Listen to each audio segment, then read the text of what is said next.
Hi everyone, how's it going? I hope you're not getting too bored with Neverwinter just yet.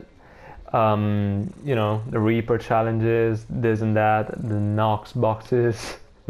I hope you're still enjoying the game, and I'm back with my fighter DPS build. The last time I updated it, I don't think I had mythic insignias, or we didn't have the Neverwinter Hawk or the Neverwinter Knight. So I'm gonna show you which kind of choices I had for my builds and why. Starting off with my stats, so you would see what they look like. I'm gonna just mention the potions I'm using, which would be the 10% sorbet, the flask of potency, and obviously Sunlord. Moving to the stat sheet. We have 80.7% power, which will go up to 83% with a Manticore in a trial group, and up to 90 with the risk cards of precipitation. Right now I'm gonna explain to you how I get close to the 90% caps, then you will see how I get all my ratings. My accuracy is 82.2% with a companion enhancement, perfect combat advantage is 78.2, plus the 7% from Skyblazer, 85.2, plus the tutor that we usually have in endgame runs, trials mainly, it will go up to 90%. Critical strike is 73.6%, with the ribcage it will go up to 86%. It's the stat that is farther apart from 90% that I have. And crit save is obviously capped with the ribcage at 90. So I'm gonna try and show you real quick. Obviously I won't have tutor and I won't have the Manticore, so I'm just gonna show you real quick what my stats look like. But you gotta keep in mind I'm missing 5% combat advantage and an extra 2.2% power that I would have in a group. Okay, so this is it. I don't think my arms were stacked up. Okay, nice. So this is what my stats look like. And the way I reach them, let me show you the rest of my setup. Ability scores, strength and dexterity. Dexterity is for crit save.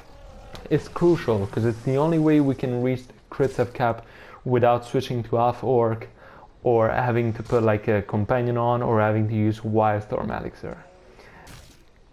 So it's really nice. For your race, I'm using Dragonborn. I really like the look of Dragonborn, but you can also use, and they're just as valid, Gith, Wood Elf. Probably Human wouldn't be a bad choice either, because Human also boosts Forte, so you would get some extra stats from there. And obviously half Orc, because it would help your crit save a lot. But as I said, I found a way to cap crit save anyways, so that I don't need it. These are my stats right now. Obviously I'm not in combat anymore, so I don't have the extra stats from ribcage, etc. But yeah. For my gear, I'm using Blast Helm of the Skyblazer. 7% combat advantage beats everything. I guess if you went into Zerial, you could try with Garistra Horns, but I'm really not a fan. They could be performing just as good as the Skyblazer, to be honest.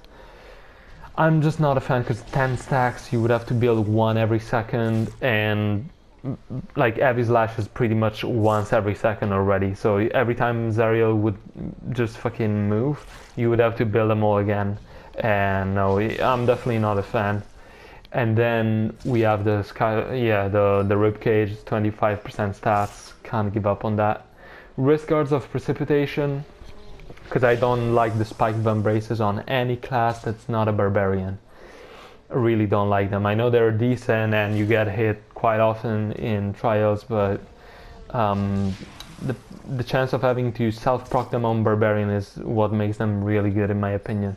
On other classes I would just use risk guards of precipitation if they can proc them fast enough, and the GF is decent at procking them. Not the best DPS at procking them for sure, but it's still decent.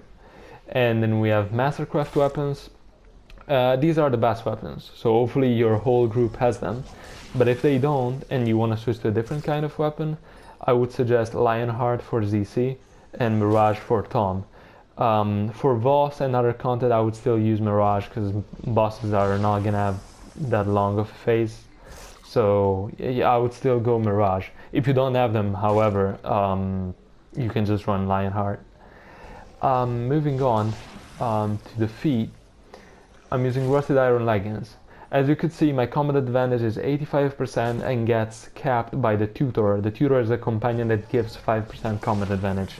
So if the tutor that the players in your group don't own one, you can as well switch to the Wasteland Wanderers, especially if you want to get rid of the decreased incoming yelling melees, which could be a pain in the ass to deal with in lower geared groups, or like when the healer is not very experienced, especially if you're going like say in hardcore boss and you don't want to use the Rusted Iron Leggings.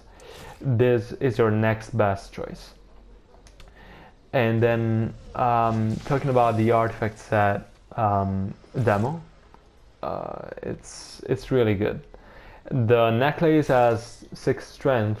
It's a pretty much always active 5% extra damage and way higher item level, and yeah, it will be even more relevant when demo will be not when demo won't be able to stack like the artifact when they'll fix it. And at that point you get to keep demo as a secondary artifact. That's good because it has really high item level. I do believe music box is still decent, but only for fast runs. Like you would have to have like a run where you're only basically doing artifact phases for music box to be better than demo. And then yeah, that's pretty much it. So if you're doing speedruns, all you're doing is just throwing artifacts, and you can recharge it daily in between.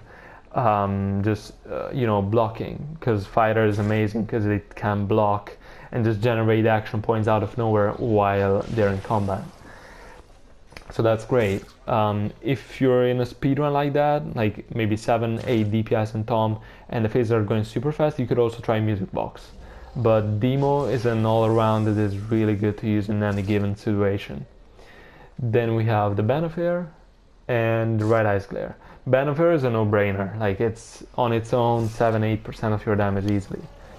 Red Eyes Glare, I could see some people switching it. I'm not using Forger Box at the minute, so if you add Forger Box you could probably switch it out for what's the name of the other one?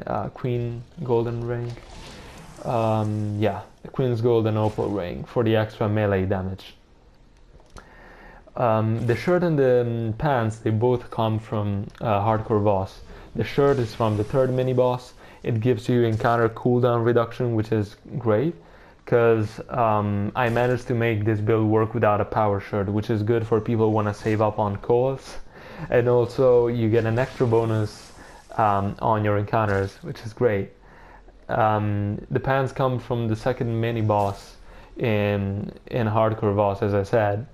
And yeah, those are like just the highest item level you can get out of those. If you don't have them, you can get the cobalt, I think it's the cobalt pants from Professions.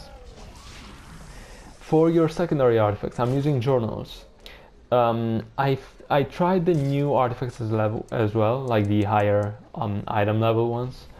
I do like them, but I don't feel like the damage is more than what I do with journals. So they're really close. If you don't own journals, don't feel like you have to go out of your way to buy them. No, absolutely not. Just keep the new artifact. But you will get the slight edge with journals, I think, when you're running. Okay, so offensive enchantments, what I'm using is Black Ices and Assassins. Obviously you want to make it, like, you want to get advantage from the 3-stat enchantments to maximize your stats in offensive slots, while you want single stat enchantments in your defensive slots.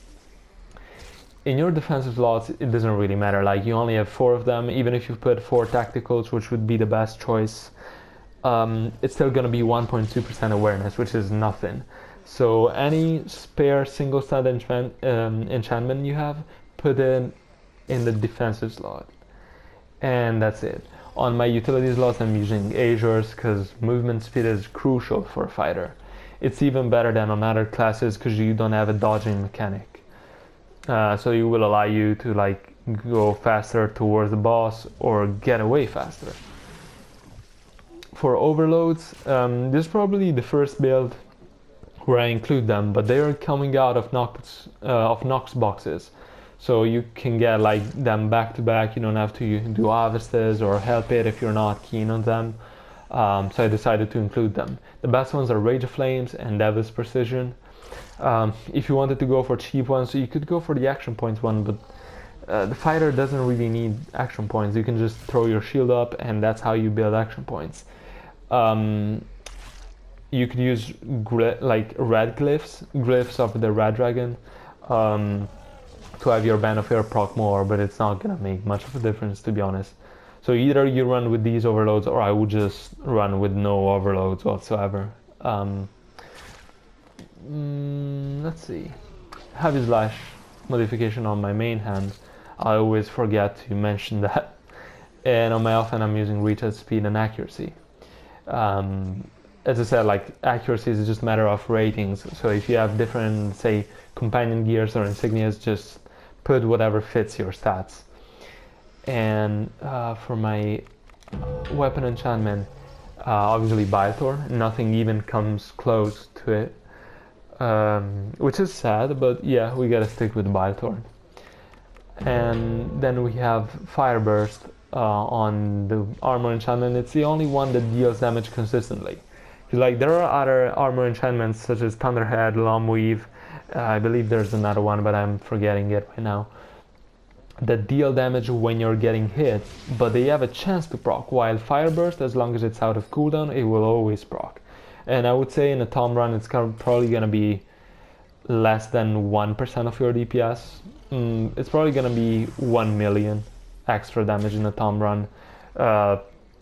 Maybe 2 millions in a Zerial run, but that's what I think. I don't have combat log on PS, so it's just a rough estimation. And okay, this is done.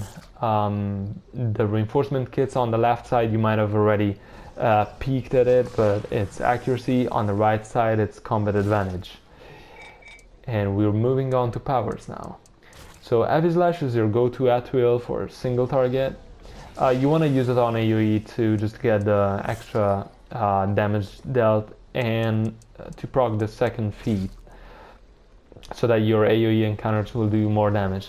Keep in mind that the extra magnitude from this feat, it cannot crit, so it's not as good as it sounds, but you'll still see the difference when you use a Heavy Slash before your main encounters.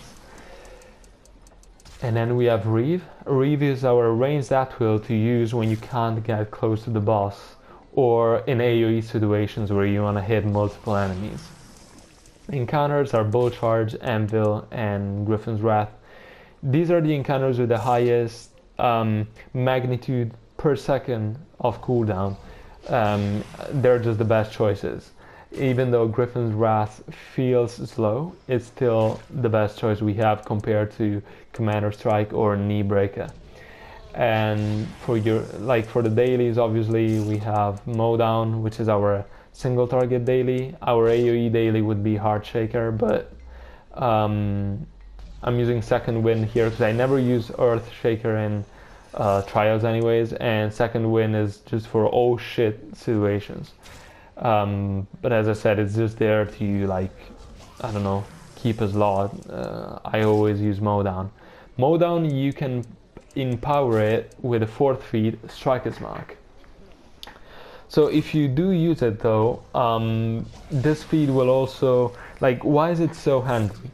You don't need to run Commander Strike to have that feat proc. You just need a TR using Wicked Reminder. Keep in mind that using this feat will remove the physical 10% debuff on the enemy.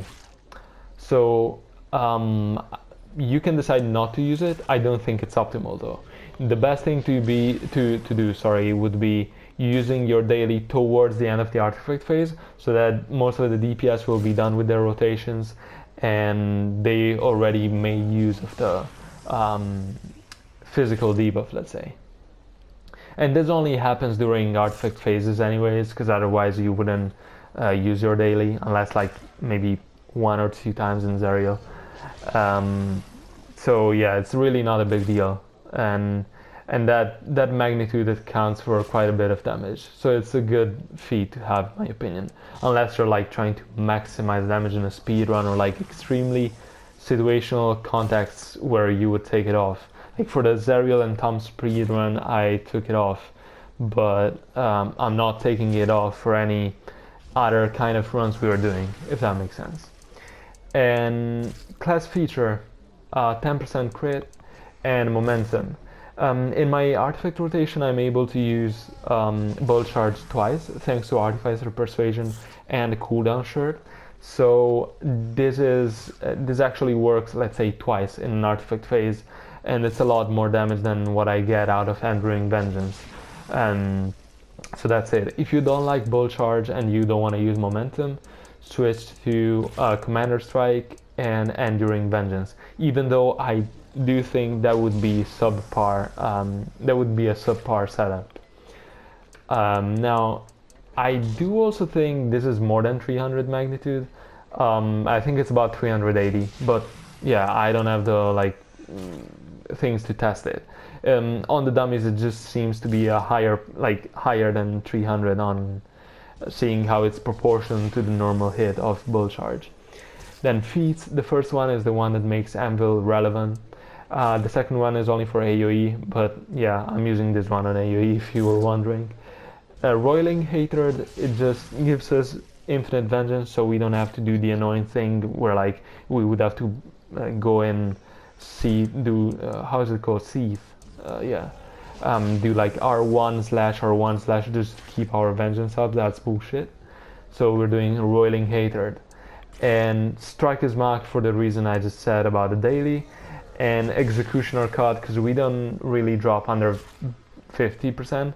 Even when you die, if you die with your vengeance at 100% and you scroll, you will still have your vengeance. So really no reason to use the worst one whatsoever. Executioner's Cut is just a little bit of extra damage. Then this is it. I'm gonna show you my rotation later on. These are my boons, so all the offensive ones. Obviously I picked the 5% damage against fiends for Zerial phase 2. I never actually tested if it works. I'm fairly confident it does, but I never did it, so this is it. I don't know if anybody else tested it. I'm just using it at the moment. I also have spare points, so it doesn't really make a difference to me, if I gotta be honest.